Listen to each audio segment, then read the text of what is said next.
Inversiones. ¿Acaso el castrismo se cree intocable o sabe que su fin es inevitable? ¿Cómo están amigos? Bienvenidos a Noticias Importantes. Esperamos sus opiniones en los comentarios. Comenzamos. Los últimos años, gracias al trabajo del economista Pedro Monreal, se han vuelto constantes en la prensa independiente cubana los análisis sobre la estructura de la inversión estatal. Sin embargo, exponer públicamente y criticar la inversión que hace la dictadura no ha provocado que rectifique algo que tan objetivamente desmiente su discurso populista. Esto demuestra que el modo dañino en el que invierte el castrismo no es un error, sino una estrategia.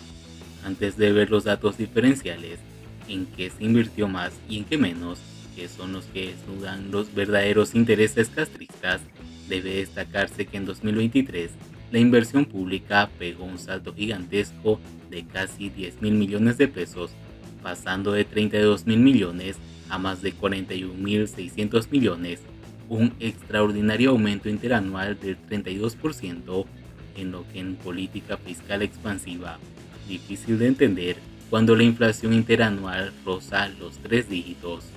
Y es que lo último que necesita Cuba es monetizar más deuda o saquear los escasos caudales del Banco Central para aumentar la inversión estatal, que, guiándonos por la experiencia de 65 años, difícilmente generará un aumento de productividad que compense la inyección monetaria.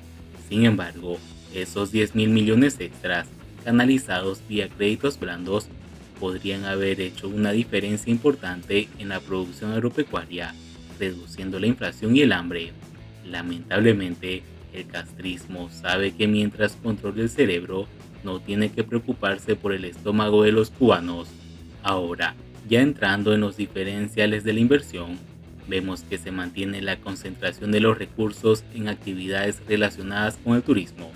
La inversión en hoteles y restaurantes crece casi un 120%, mientras que los logros de la revolución reciben cantidades minúsculas e incluso disminuyen su importancia relativa como receptores de dinero estatal. Salud pública disminuyó tanto como un 30%. Reducir la inversión en salud, cuando la esperanza de vida en Cuba entre 2012 y 2021 ha caído 7.28 años, que es un crimen de lesa humanidad, y sin embargo, con una infraestructura sanitaria deplorable, equipamiento obsoleto, roto, personal médico en desbandada y extensas carencias de medicina, el gobierno le retira la inversión a la salud a la vez que duplica a la que hace hoteles y restaurantes, cuando el turismo está pasando su peor momento. ¿Cómo puede hacer esto un gobierno? Que la prensa independiente lo denuncie y no haya un estallido de indignación popular no es secreto, se llama totalitarismo. No obstante, aunque el propio gobierno sabe que el horno no está para pastelillos y que el descontento es profundo y generalizado, en vez de intentar mejorar la situación ciudadana, duplica el desvío de recursos desde necesidades más urgentes de la población hacia el aumento de las propiedades inmobiliarias de la mafia castrista, verdaderos dueños de los hoteles cubanos.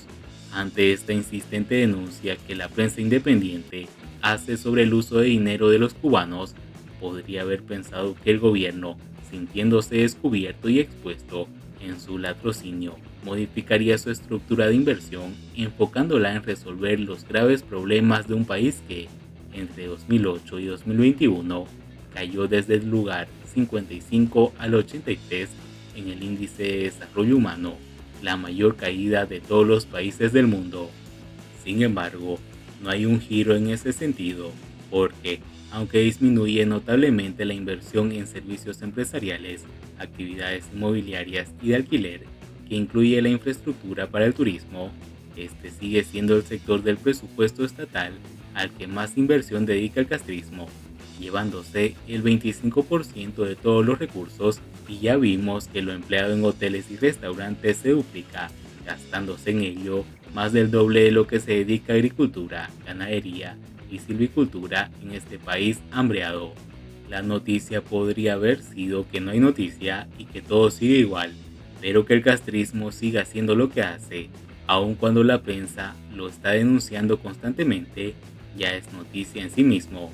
o el gobierno se cree absolutamente intocable y le da igual ir a la ciudadanía, o a la mafia que ha decidido que, visto en que es imposible arreglar este desastre que ellos mismos crearon, lo que más le conviene es apurarse a un expolio, porque el fin del sistema de este régimen es inevitable y cuando se acabe la fiesta habrá que quitarles lo bailado o lo construido. Siguiendo con las noticias, Díaz-Canel celebra el inicio del curso escolar. Valen todos los sacrificios para ver el futuro llenándose de luz. El títere castrista Miguel Díaz-Canel celebró el inicio del curso escolar en Cuba, cuando muchos padres han tenido que pagar los precios astronómicos por los útiles escolares, uniformes y no pueden proveer a sus hijos de una alimentación digna.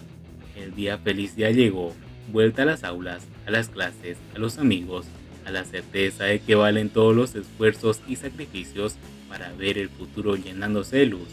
Felicidad en Cuba, porque lo que cueste, todas tus escuelas siguen abiertas, escribió el títere castrista en Twitter a propósito de la inauguración del curso. Díaz-Canel asistió el día lunes al acto inaugural de la primaria Manuel Martínez Prieto en el municipio de Marianao, en una escuela arreglada y pintada cuando hay muchas en paupérrimas condiciones.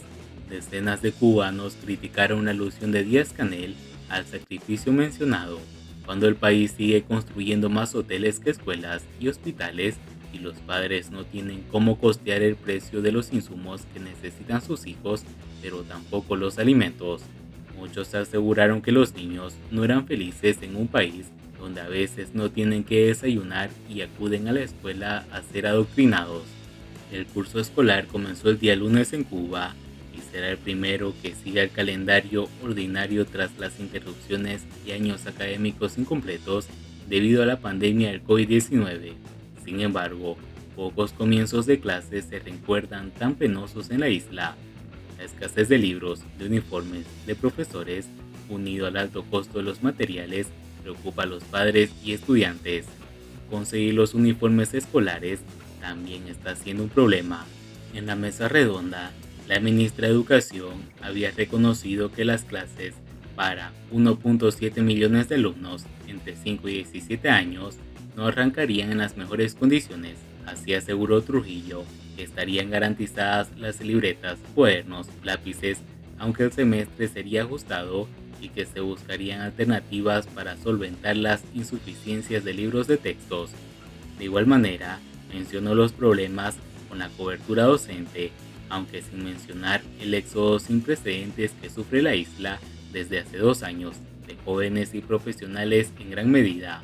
Para solucionar la escasez de personal, Trujillo dijo que emplearían todas las variantes para la contratación, como contratos por hora, carga adicional a un directivo profesional o acudir a los contingentes educando por amor a la Federación Estudiantil Universitaria.